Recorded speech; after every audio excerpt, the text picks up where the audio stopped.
The vast emptiness of space held secrets deeper than most civilizations could comprehend.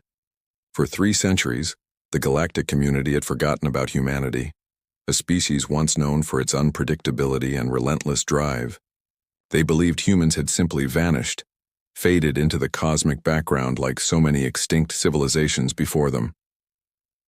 Dr. Kira Novak stood at the edge of the quantum research station, her eyes fixed on the holographic display that flickered with impossible data. Her team had been tracking an anomalous signal for months, a whisper of communication that defied every known principle of quantum mechanics. "It doesn't make sense," she muttered to her colleague, Dr. Marcus Rodriguez. The display showed intricate patterns of quantum entanglement that seemed to pulse with an intelligence far beyond current technological understanding. Marcus leaned closer, his augmented neural interface humming softly. "These quantum signatures, they're not random. There's a deliberate pattern here. Something or someone is trying to communicate." Across the galaxy on the Galactic Council space station, Ambassador Zoran of the Kronak species watched the proceedings with growing unease. The Kronak were a militaristic species, known for their strategic prowess and overwhelming technological might. They had long considered themselves the masters of galactic diplomacy and conflict resolution. "The human sector remains silent," Zoran reported to the Council, his 4-armed form casting multiple shadows in the conference room. "We've detected no activity for over 3 centuries. Our probes have found nothing but abandoned cities and silent planets." Little did they know that silence was precisely what humanity had engineered. Deep within the Sol system, hidden behind layers of quantum cloaking and dimensional manipulation, humanity had been preparing. The world they had left behind, the one the galaxy remembered, was nothing more than an elaborate facade. While other species fought over mining rights and territorial boundaries, humans had been evolving, innovating, and planning. Commander Elena Reyes reviewed the final preparations. The quantum communication network was stabilizing, ready to send its first deliberate message to a galaxy that had forgotten them. Her team represented the culmination of centuries of secret development. Genetic, engineers, quantum physicists, strategic masterminds who had spent generations preparing for this moment. "Activation sequence initiated," announced Dr. Hiroshi Nakamura, his fingers dancing across a holographic interface that seemed to bend reality itself. "Quantum entanglement matrix at 98% synchronization." The message would be simple, yet profound. Not a plea for help, not a declaration of war, but a statement of existence that would shake the foundations of galactic society. On hundreds of worlds and thousands of space stations, communication systems would suddenly come alive. The signal would penetrate every known communication barrier, translated instantaneously into every known language. "We remember. We return. We are ready." Back at the quantum research station, Kira's hands trembled. The signal they had been tracking suddenly crystallized into a coherent pattern. It wasn't just data. It was a message, a promise, a declaration of something momentous. "Marcus," she whispered, "I think humanity just woke up."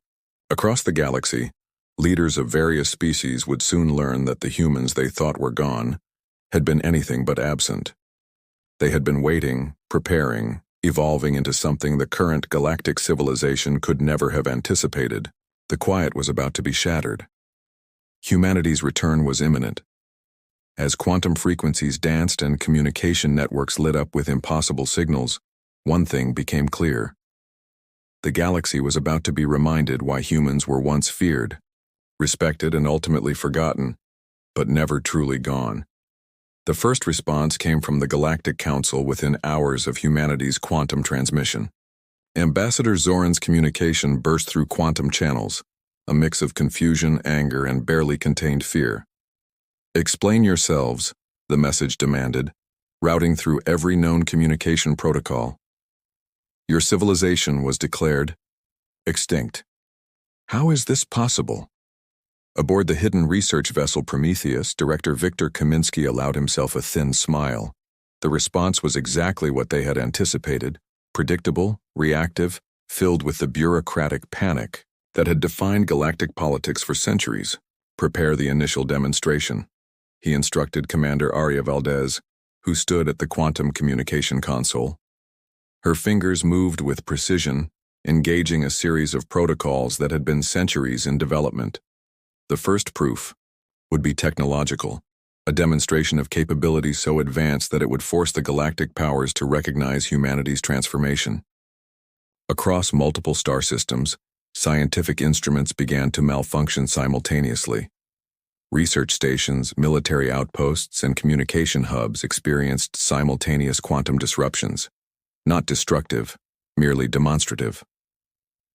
Computers would flicker, holographic displays would momentarily reshape themselves, and every advanced sensor would catch a glimpse of something impossible. On the Kronak military station Decimator, Chief Technician Verax watched in growing horror as their most secure communication networks began to reshape themselves. Firewalls dissolved, encryption codes unraveled and rewove themselves into new patterns.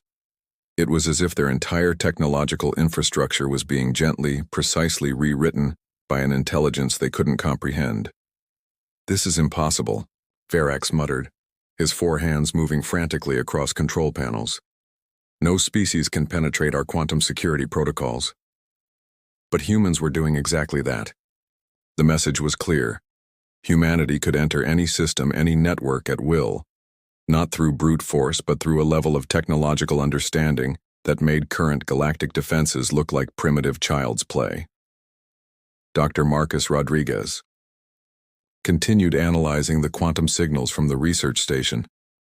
"It's not just a communication," he explained to Kira Novak. "It's a demonstration.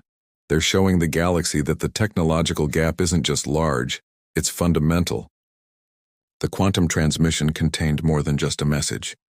Embedded within its complex structure were blueprints, hints of technology so advanced they bordered on the magical, quantum computing methods that could solve problems in milliseconds, energy generation techniques that made current fusion look like burning wood, medical nanotechnology that could reconstruct cellular structures with atomic precision. Ambassador Zoran called an emergency session of the Galactic Council. Representatives from a dozen different species assembled, their usual diplomatic posturing replaced by genuine concern. "Humans have not just returned," Zoran announced, his voice carrying a rare tremor of uncertainty. "They've transformed themselves into something we cannot yet understand."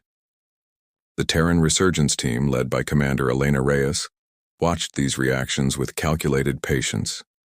Each response, each moment of confusion, was precisely anticipated. Humanity's isolation had not been an accident. It had been a deliberate strategy of technological and social evolution. "Phase 1 is complete," Reyes reported to the hidden command center within the Sol system. "They're beginning to understand that we're not asking for permission to return. We're informing them that the galaxy has changed." The demonstration was not a threat. It was a statement of fact.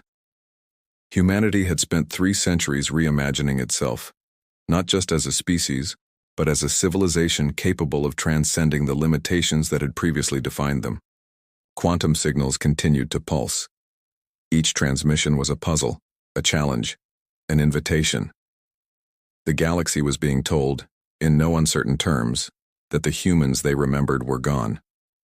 Something new had emerged from that chrysalis of silence, and this new humanity was just getting started. The first direct confrontation came from the Zin Collective, a species known for their aggressive diplomatic approach and overwhelming military technology.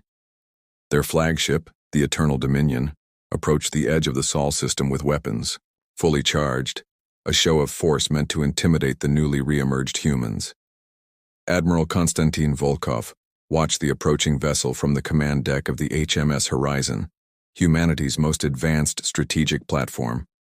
Unlike the ships of old, this vessel existed simultaneously across multiple quantum states, a technological marvel that defied traditional understanding of space and time. "Incoming transmission," announced Lieutenant Diana Kumar. "The Zin are demanding our immediate surrender and full technological disclosure." Volkov's lips curved into a slight smile. "Let them talk."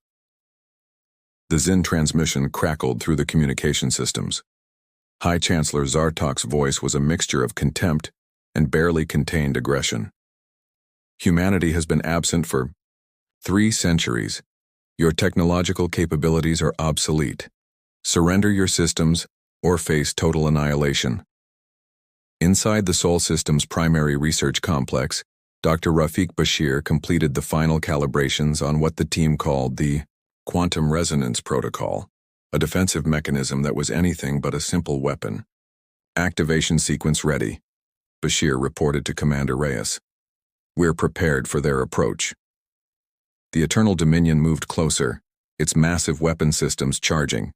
To any other civilization, it would have been an unstoppable force, a ship capable of destroying entire planetary systems with a single volley.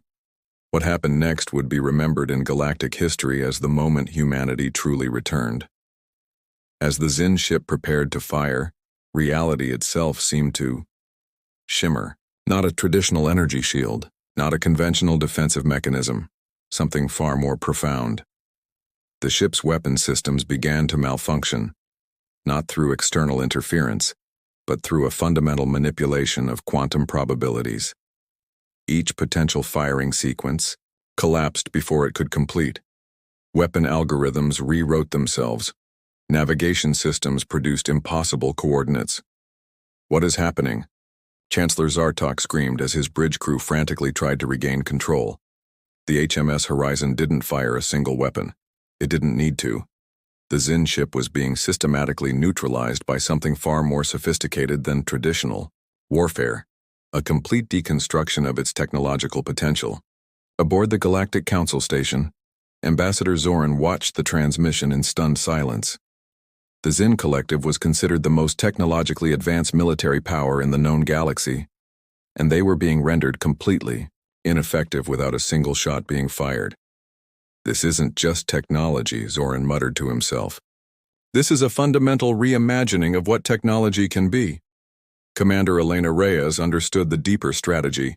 This wasn't about destruction. It was about demonstration. Humanity was showing the galaxy that they could neutralize any threat without causing actual harm, a statement more powerful than any weapon. The quantum resonance protocol did more than disable the Xin ship.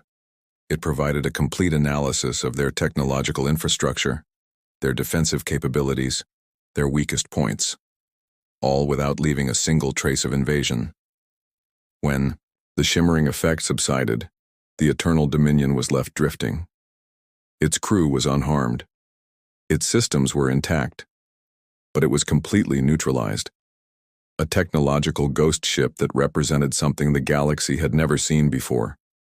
Message sent, Volkov said quietly. The message was clear. Humanity had not returned to wage war. They had returned to demonstrate that war, as the galaxy understood it, was now obsolete. Across communication networks, a single transmission went out. Not from a military channel, not from a diplomatic source, but from what seemed to be a scientific research frequency. We are not your enemies. We are an invitation to evolution. The quantum threshold had been crossed, and the galaxy would never be the same again. The neutralization of the Xin Collective's flagship triggered a cascade of reactions across the galaxy. What had begun as a simple return had transformed into a complex geopolitical chess match that would reshape civilizations. The Concordance, a coalition of the galaxy's most powerful species, called an emergency summit. Representatives from 12 different civilizations gathered, their usual diplomatic posturing replaced by a sense of genuine uncertainty. Ambassador Priya Chatterjee represented humanity. Unlike the diplomatic representatives of old, she was more than just a political operative. Her neural augmentations allowed her to process complex quantum communication patterns in real time, giving her an unprecedented advantage in negotiations. You misunderstand our intention, she addressed the assembly, her voice calm and precise. We are not here to conquer. We are here to evolve, together. The Kronak delegation, led by Chancellor Vorth, was less diplomatic. Your demonstration with the Xin ship was an act of aggression, he thundered, his forearms gesticulating wildly. You have shown nothing but technological intimidation. Before Priya could respond, a holographic display activated. not by her command, but by the collective quantum network humanity had developed. Images began to stream, not of weapons or military might, but of scientific breakthroughs, medical technologies that could cure diseases considered incurable, energy solutions that could restore dying planetary ecosystems, educational platforms that could accelerate learning capabilities across species, agricultural technologies that could feed billions. The display was a silent argument more powerful than any words. Deep within the Sol system, the true nature of humanity's transformation became clearer. The 3 centuries of isolation had not been about hiding. They had been about fundamental reimagining. Dr. Rafik Bashir and his team of quantum geneticists had discovered something profound. Human potential wasn't just about technological advancement. It was about understanding the fundamental connections between consciousness, technology, and the universe itself. The genetic modifications humanity had developed weren't just improvements. They were a complete reimagining of biological potential. Humans could now adapt to virtually any environment. Their neural networks could process information at speeds that made previous computational methods look primitive. But this wasn't about superiority. It was about potential.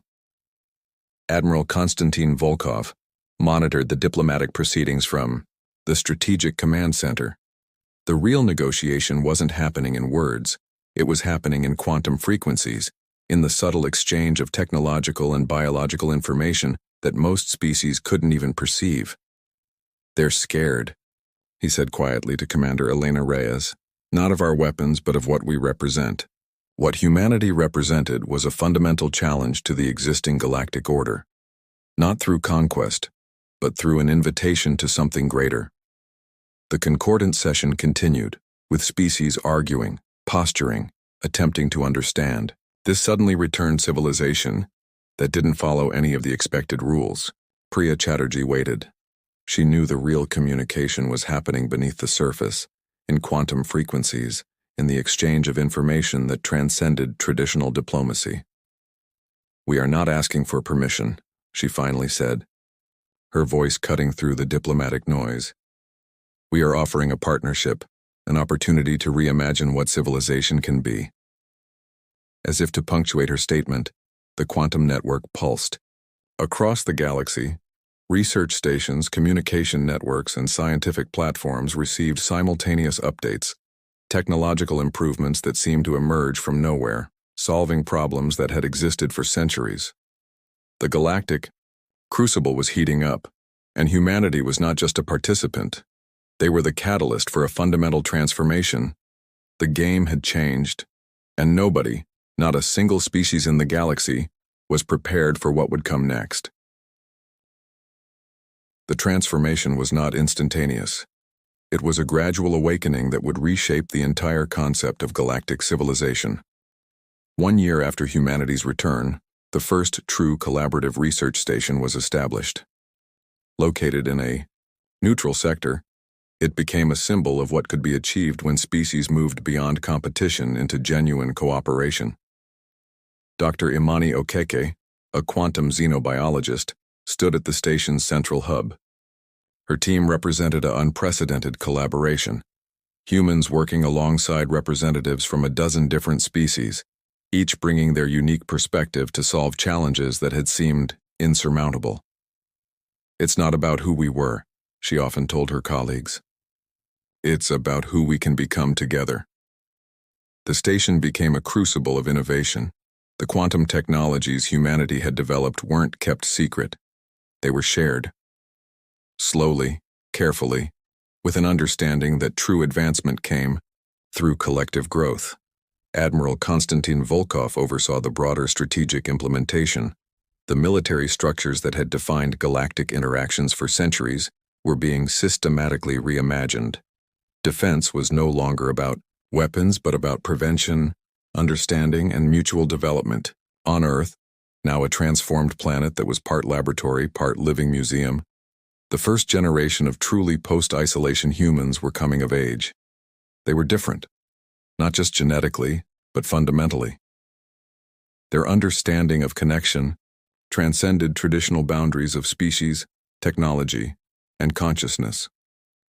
Commander Elena Reyes watched these developments from the Strategic Oversight Center. The plan they had set in motion decades ago was working precisely as intended. Humanity had not returned to dominate. They had returned to heal, both themselves and the galaxy they had left behind. The quantum communication network continued to evolve. It was more than a technological marvel. It was a living system of shared knowledge. Species that had been bitter enemies for centuries found themselves collaborating on projects that would have been unimaginable before humanity's return. A breakthrough came from an unexpected source. The research station discovered a method of ecological restoration that could revive dying planets. It wasn't just a human technology. It was a collaborative solution that drew from the unique perspectives of multiple species. Chancellor Vorth of the Kronak, who had once been humanity's most vocal opponent, now sat on the Collaborative Research Council. The transformation was complete, not through conquest, but through a fundamental reimagining of what was possible. "We were wrong about humans," he admitted during one of the council sessions. "They did not return to change us. They returned to show us how to change ourselves." The quantum genetic modifications that humanity had developed were offered as a collaborative research project. Not as a weapon, not as a tool of superiority, but as an invitation to explore the potential of conscious evolution. Dr. Rafiq Bashir explained it best during a Galactic broadcast. "We spent 3 centuries understanding not just how to improve ourselves, but how to connect. Technology is not about power. It's about understanding." As the years passed, the line between human and other species began to blur. Not through forced assimilation, but through genuine collaboration. The quantum communication network became a living testament to collective potential. Earth was no longer just a planet. It was a symbol, a beacon of what could be achieved when a species chose growth over conflict, understanding over dominance. The rebirth of humanity was never about returning to what was. It was about creating something entirely new, something the galaxy had never seen before. And it was just the beginning.